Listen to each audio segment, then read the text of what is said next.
Amara was the kind of woman who turned heads the moment she walked into a room. Not only because of her beauty, but because of her charisma, wealth, and the way she carried herself. At just 26, she had inherited her family's flourishing business empire and expanded it with her own intelligence and drive. She could have had anyone, yet she chose Daniel, a young man with big dreams but shallow pockets. From the very beginning, Amara gave her heart and her wealth to Daniel. She sponsored his education, paid his rent, bought him clothes, even handed him a sleek car he couldn't have afforded in his lifetime. Whenever he looked lost, she became his compass. Whenever he felt weak, she became his strength. One unforgettable evening, she arranged a surprise for him, a night at the city's newest skyscraper bar, perched 50 stories above the glittering skyline. They sat close, clinking glasses as the stars mirrored the city lights. Laughter echoed, her head leaned against his shoulder, and for those hours, the world seemed like theirs. Daniel promised her forever that night. But forever turned out to be painfully short.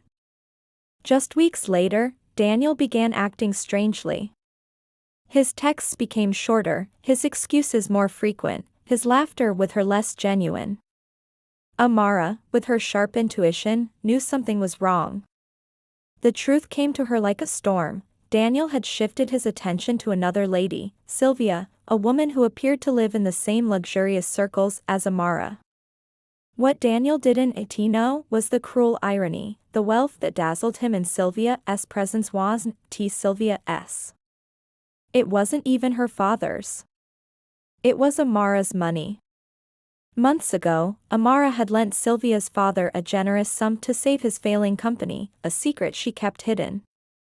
When Amara discovered everything, she didn't weep, she didn't beg, she planned. She called Daniel, Sylvia, and Sylvia's father to her penthouse one quiet evening. The air was thick with confusion as they gathered. Calmly, Amara began, her voice steady but sharp.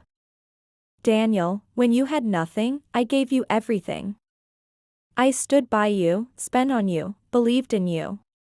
And Sylvia, the wealth you're parading before him, it's not yours, not even your father's.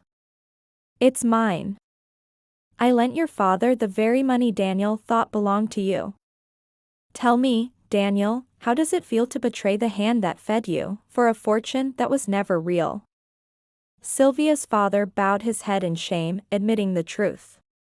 Sylvia's face drained of color, realizing she was flaunting borrowed feathers.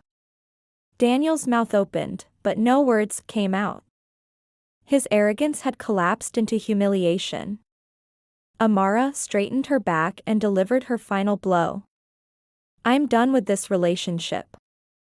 Daniel, return every document, every property paper I entrusted to you.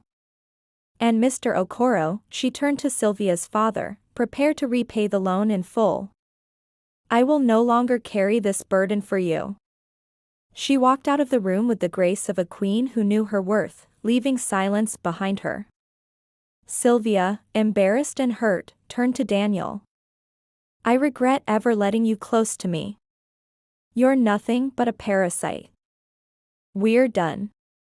Daniel stood frozen, stripped of both women, his pride shattered, his future uncertain.